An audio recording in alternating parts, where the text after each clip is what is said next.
2028, America will need a healer in chief. And we really need to talk about what that's going to look like. So I have 11 requirements of the healer in chief.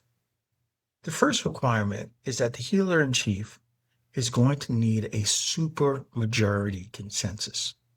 Why? Because what America is going to need to right the ship post Donald Trump, we have systemic failures going on in the United States. And we may need constitutional amendments. We may need a constitutional convention. We need a major reallocation of income in this country, a clawback to the wealthiest people in this country. Get ready for it. And it's better that it happens this way than the pitchforks coming out. So whoever is going to be the president of the United States in 2028 needs to be able to build a super majority consensus in order to do what needs to get done to right the ship of the country. The second of the 11 requirements is they need to be solution-based, high-impact political agenda. Americans tend to run on kitchen table issues. We need real solutions that convince that supermajority that this is going to impact their lives. We need the kind of solution that will restore confidence that the American government can function and meet the challenges in everyday people's lives. So, solution-based, high-impact political agenda. Number 3, the person is going to have a reputation that is impeccable for anti-corruption.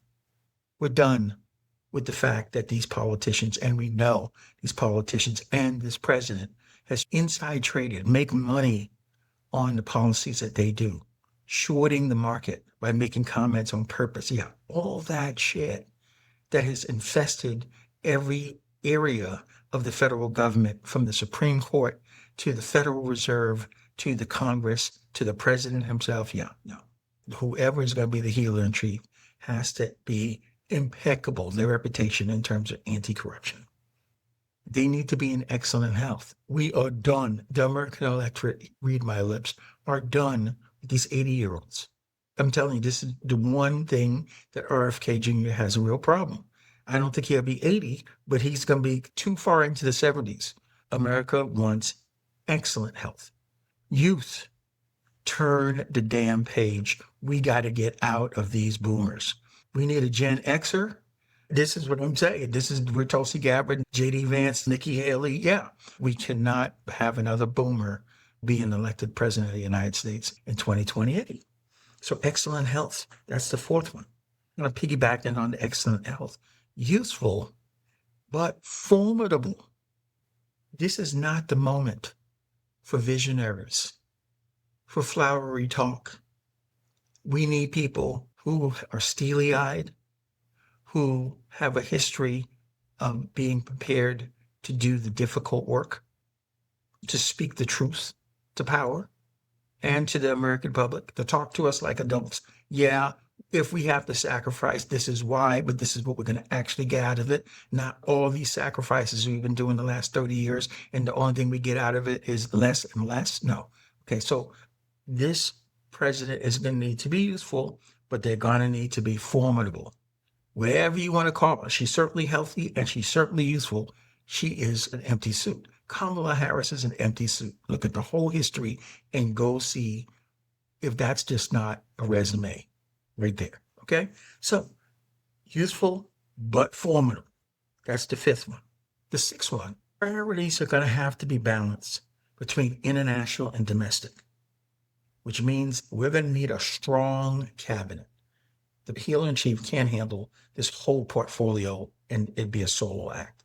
So that Secretary of State is going to have to be formidable. That Secretary of Treasury is going to have to be formidable. Whoever is over at the Fed is going to have to be on the same page and formidable. We need a cabinet of rock stars to right the ship, because there's going to need to be radical change to right this ship before it goes over the cliff, before it goes into the iceberg. Okay? So priority has to be balanced between international and domestic, and both need to get done. The seventh one is servant leadership.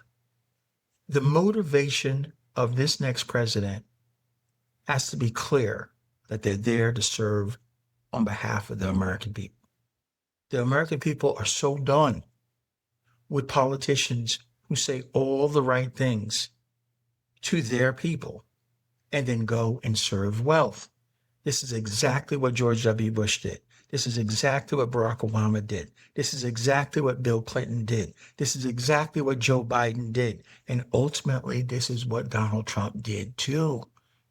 The American people are done with politicians who say what we want to hear and then go and then serve their masters, who are not us.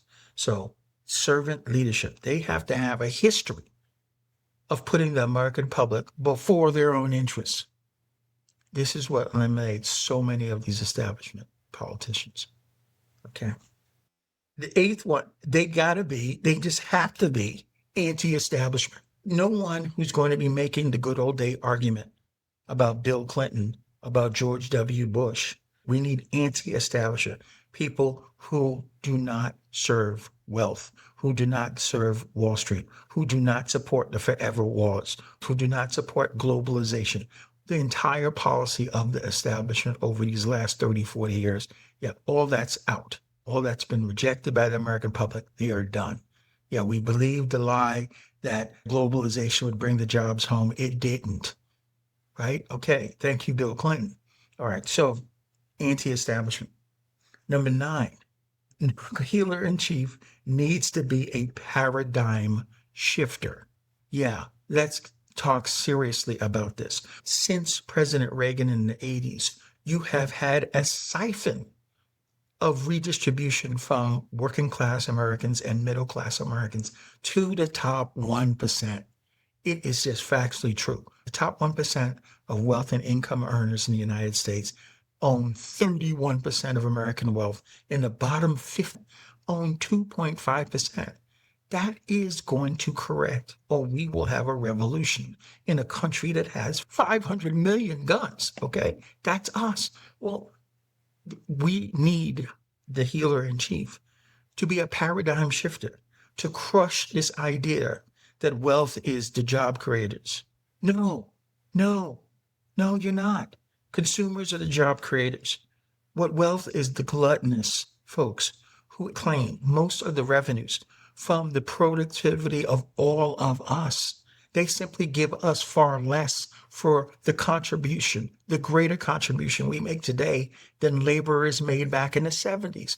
U.S. per capita productivity is higher than it was in the 70s and the 80s. We just get paid far less. Yes, we're going to have serious redistribution in America, or this country is going to collapse. So we need a paradigm shifter, person who's willing to go right to that third rail and look straight in this camera and say to the American public, help is on the way. And this is where we'll use the intelligence agencies. We don't care what rock you put it under somewhere around the world. We're dragging that money out, or we're taking you and putting you underneath the prison with Maduro.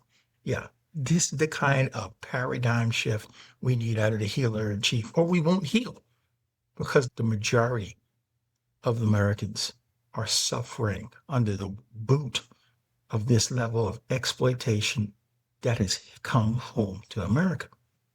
The 10th one is authenticity.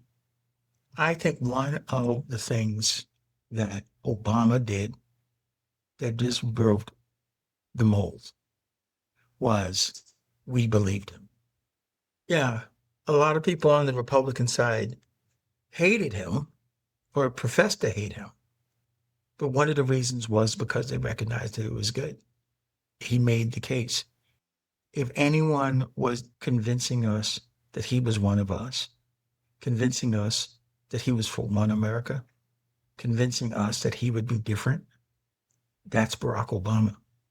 And the problem is when you get betrayed by someone who did it so well, trust becomes a real issue. And the American public is traumatized by the magnitude of lies, by people who convinced them that they were one of us. and then turned around and paid the Wall Street banks 100 cents on the dollar after we bailed out EIG. Yeah, that's Barack Obama. Yeah. So we need authenticity. The American public is looking for that. And that's a high bar. That's the bar you can't fake. That's the bar that polish doesn't work because it's looking over a lifetime of work. This is a person who's demonstrated integrity over and over again. Yeah, that's a high bar, but that's what it's going to take to be the healer in chief.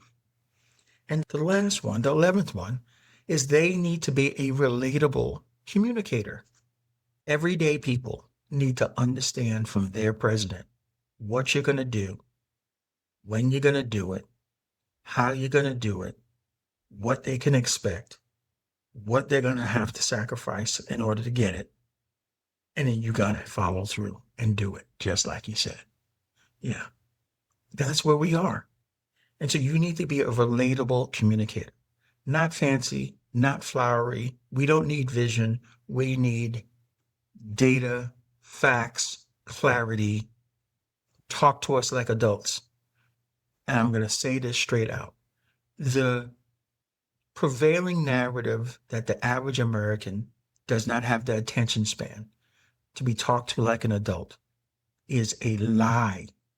If Joe Rogan and the Joe Rogan Experience have proven anything as one of the most popular, if not the most popular podcasts in America, 22 million subscribers on YouTube, and that's his secondary channel. His primary channel is on Spotify, which he has more subscribers over there. He has proven that long form interviews, 3 and 4 hour interviews, that millions and millions of Americans, because they're interested in the subject matter, will engage. Our healer in chief is going to need to be a relatable communicator that real people can understand and talk to us like adults.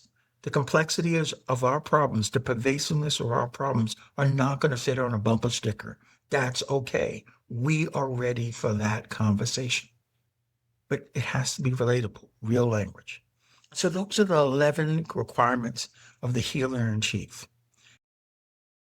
You've reached the end of episode 42, The Future of America, the YouTube cut. If you want to see the full episode, click the link below and consider joining Breadcrumbs as a monthly subscriber. It only costs $10 a month, and what you get for your membership, first and foremost, is $20 worth of free gifts to thank you for joining. And then you get all the full video episodes of Breadcrumbs. You also get access to the supporting research that allows me to provide these great breadcrumbs that you hopefully enjoy. And you get an email address that you can contact me directly and deepen the conversation. So, click the link below, join our community, and see the rest of the episode.